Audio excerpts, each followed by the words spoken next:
நேச்சுரலாக இந்த ஸ்பெர்ம் கவுண்ட்டை நான் எப்படி இன்க்ரீஸ் பண்ணுறது? உடல் பருமன் அதிகமாக இருக்கும் பட்சத்தில் இல்லைன்னா சுகர் இருக்குது அப்படின்னா அதை வந்து குறைக்கணும். சுகர் வந்ததுக்கு அப்புறம் தான் எனக்கு ஸ்பெர்மோட கவுண்ட்டும் குறைய ஆரம்பிக்குதுன்னு நிறைய பேர் சொல்லுவாங்க. அப்போ சுகர் இருந்ததுன்னா கண்டிப்பாக அதை கண்ட்ரோலில் வைக்கிறதுக்கான முயற்சி தான் ஃபஸ்ட்டு நம்ம எடுக்கணும். அதுக்கப்புறம் உடலில் நமக்கு கால்சியம் குறைபாடு இருக்கான்னு பார்க்கணும்.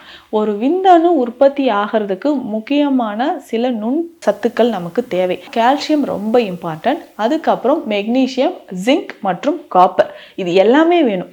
ஸோ இது எல்லாமே சரிவிகிதமாக நம்ம எடுக்கிறோமான்றது ரொம்ப முக்கியம்.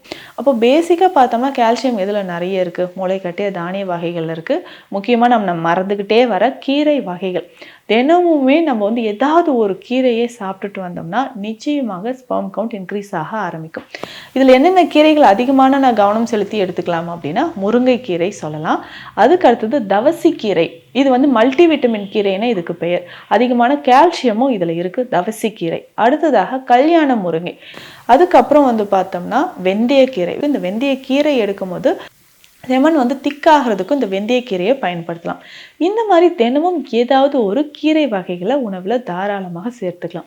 அதுக்கப்புறம் நிறைய பேர் கேட்குற கேள்வி, சித்த மருத்துவம் அப்படின்னாவே இந்த அஸ்வகந்தா, இதில் அப்படி என்னதான் இருக்குது? இந்த அஸ்வகந்தா ஒன்லி இந்த செமன் ஓட குவாலிட்டி இன்க்ரீஸ் பண்ணுறதுக்கு மட்டும்தானா அப்படின்னா கிடையாது.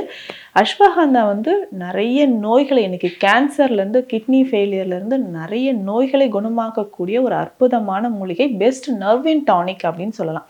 நான் முன்னரே சொன்ன மாதிரி இந்த எரெக்ஷன் எல்லாமே நரம்புகள் மற்றும் தசைகள் தொடர்பான பிரச்சனை. அப்போ நரம்பு தளர்ச்சி இருக்குன்னா இந்த அஸ்வகந்தாவை பயன்படுத்தும் போது அது சரியாகுது. அதனால தான் இந்த அஸ்வகந்தா வந்து ஆண்களுக்கு ரொம்ப சிறந்தது அப்படின்ற மாதிரி நம்ம சொல்கிறோம். அதே மாதிரி பார்த்தோம்னா இந்த சதாவரி அப்படின்ற இன்னொரு மூலிகை இருக்குது. இதுவுமே அஸ்வகந்தாக்கு நிகரான பலன்களை தரக்கூடியதுன்னு சொல்லலாம். அடுத்து முக்கியமான இன்னொரு மூலிகை பூனைக்காளி.